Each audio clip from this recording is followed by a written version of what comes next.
In today's video, we're going to be talking about everything that you need to know about part 2 of the IELTS speaking test. In my opinion, part 2 is the hardest part of the IELTS speaking assessment. It's the area that seems to catch students out much more than the other sections. It's the area where people tend to slip up most often. However, at the same time, it's also the area that we can improve our performance in the most. The speaking test is a bit different from the other assessments. It's quite hard to raise up your speaking level in a short period of time. Things like your fluency and your pronunciation are very slow to improve and develop. So part 1 and part 3 can be quite difficult for you to impact your score. But part 2 is very based on exam technique and strategy. And this means we can improve our performance on this quickly and effectively.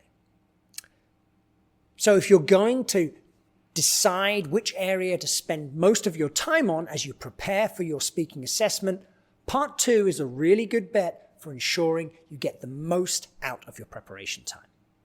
So let's look into it. Part 2 is the individual response section.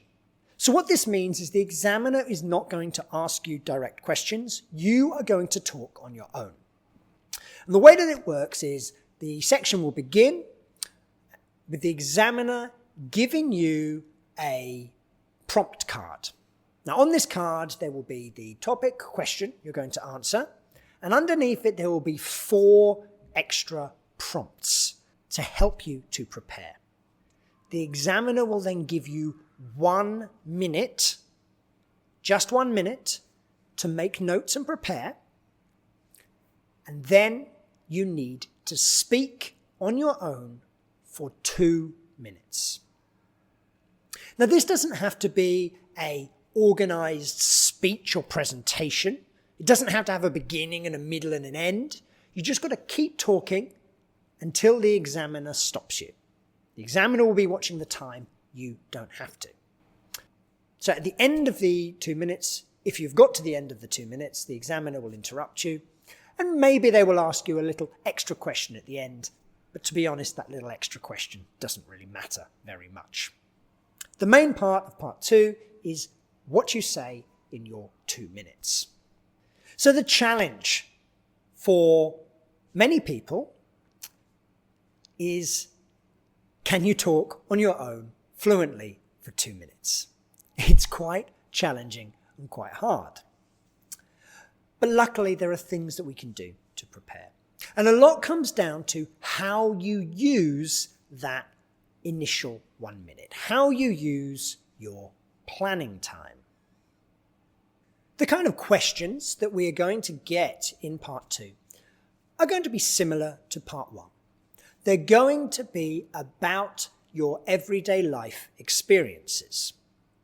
Usually, they're going to be asking you to talk about a time when you had a certain kind of experience. Perhaps it's a time when you did a certain thing. Perhaps they will say, remember a lesson that you thought was very exciting. Remember a party that you went to. Or maybe they will ask you to remember a time when you did something with a type of person. Remember a time when you had fun with someone who was much younger than you. Remember a time when you met a new person, something like this. Or it could be about an emotional situation. Remember a time when you felt very grateful for something. Or talk about a time when you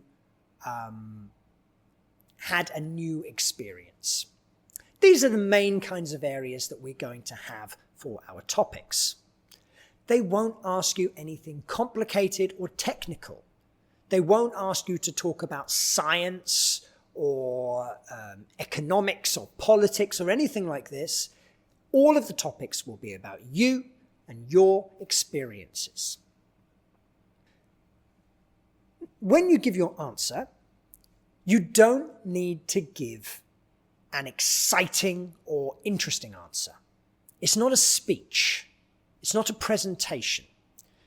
You're not being assessed on if you make the examiner feel interested. That's not the point. The examiner is only looking at your language use. So you just need to speak as naturally as possible. Don't worry about doing a complicated presentation or making the examiner laugh or making them interested. That is not the goal. Okay? The examiner doesn't care about your content. They only care about your language. Now, what the examiner does care about, though, is that you do answer the question. Let's say they ask us to talk about a long journey that we went on in the past, and instead you talk about a memory with your best friend. That would be quite bad, and the examiner would not reward that. So you can't use memorized responses. You must make sure that you are actually responding to the question as well as you can. So there are two main kinds of challenges that different kinds of candidates often find. The first, which affects an awful lot of people when they're trying to do part 2 of the speaking assessment, is running out of ideas or not being able to speak until the end of the 2 minutes. It's very common.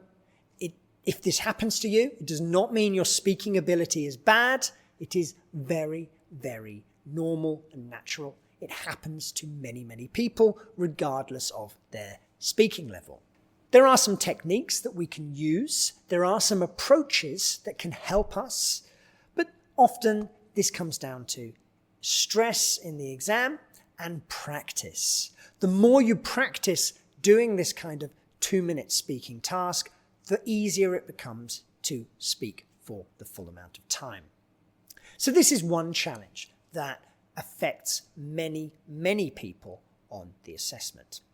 The other challenge generally affects people at the higher end of the scores, and this is when we are able to speak for the full 2 minute, but we're not able to keep our answer relevant, or our answer drifts a little bit away from what we're talking about. So we begin talking about one thing and we end up talking about something else. This impacts our coherence or the organization of our response. We don't have to give a speech. We don't have to have a beginning and a middle and an end. We just need to keep speaking until the end, until the examiner stops us.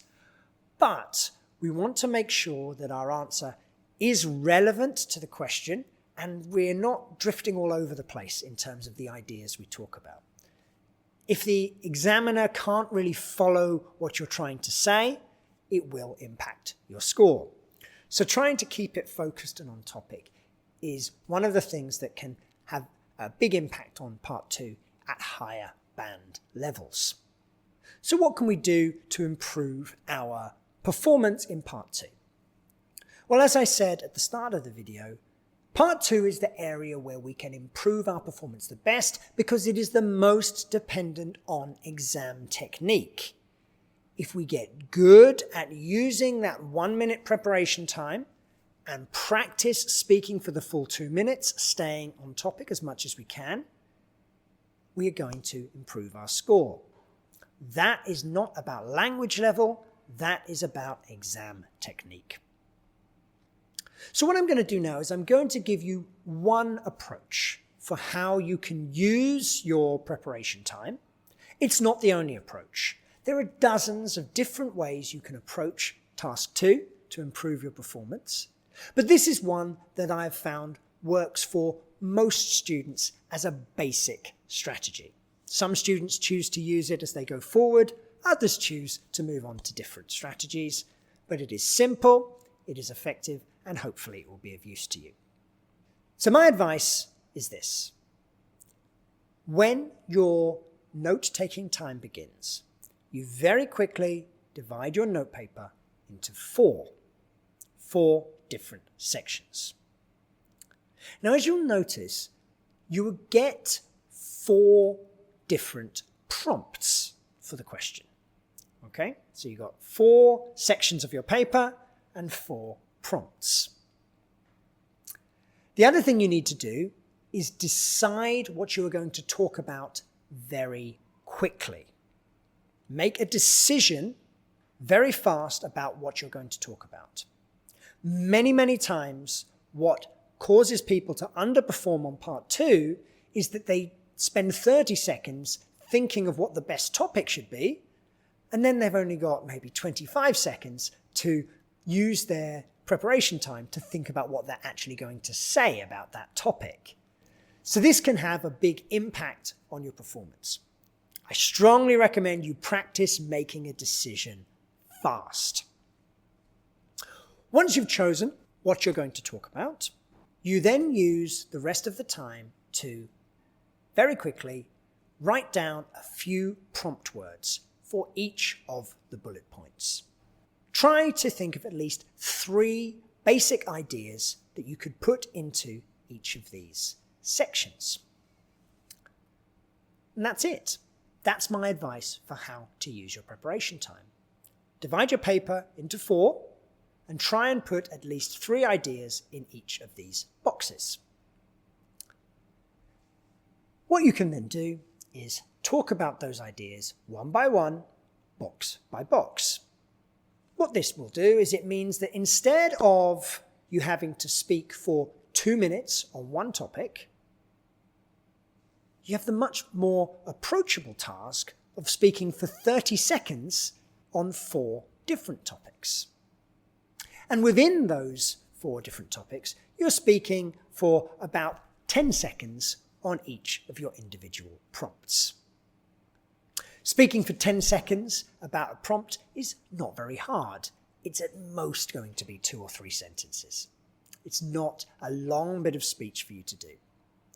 So if you are trying to push up from a band 4 or 5, or even a 6, and you're trying to push up into a 6 or a 7, and you're really struggling with making your ideas stretch far enough, this approach can really, really be helpful to you. Similarly, following this kind of approach helps you to stay on topic, to make sure that your response stays relevant. So if you are scoring in the higher bands, you're not losing because your response is incoherent or hard to follow and the examiner doesn't really understand what you're saying, even if you are speaking to the end. So this is a very simple approach. There are more technically advanced approaches you could take. But this one is easy and it's a good place to begin. Now, one more thing before we wrap up. I've had the question before, can I lie? Well, the answer is yes, you can. There is nothing in the band descriptors about telling the truth. The examiner doesn't care if what you're talking about is true or not. It's not a test of your honesty, it is a test of your language ability. So if you don't have any good ideas, make one up. Tell a lie, tell a story. It doesn't matter. The examiner does not care. So if you can't think of an idea quickly, make one up. Tell a lie, tell a story. And in fact, for many people, telling stories that aren't true is an easier way to prepare for part 2 than to speak about your own real lived experiences. But it's up to you. My main advice would be practice. We've looked at a very, very basic approach you can take to improve your performance in part 2, but there are many, many more things that you can do, and we will have videos looking at some of those approaches in the future. But for now, my main advice is practice, practice, practice. Try to do as many part 2 practices on your own as possible. The other good thing about part 2 is it is very easy for you to do independently. You don't need somebody to be a pretend examiner to sit with you. You can just practice on your own with a timer on your phone. It's so easy. Even though the test is quite hard, preparation and practice for part 2 is probably easier than it is for part 1 and part 3. In our next video, we're going to be looking at the third and final part of the IELTS speaking assessment. But until then, I wish you all the very best of luck with your preparations for your IELTS tests.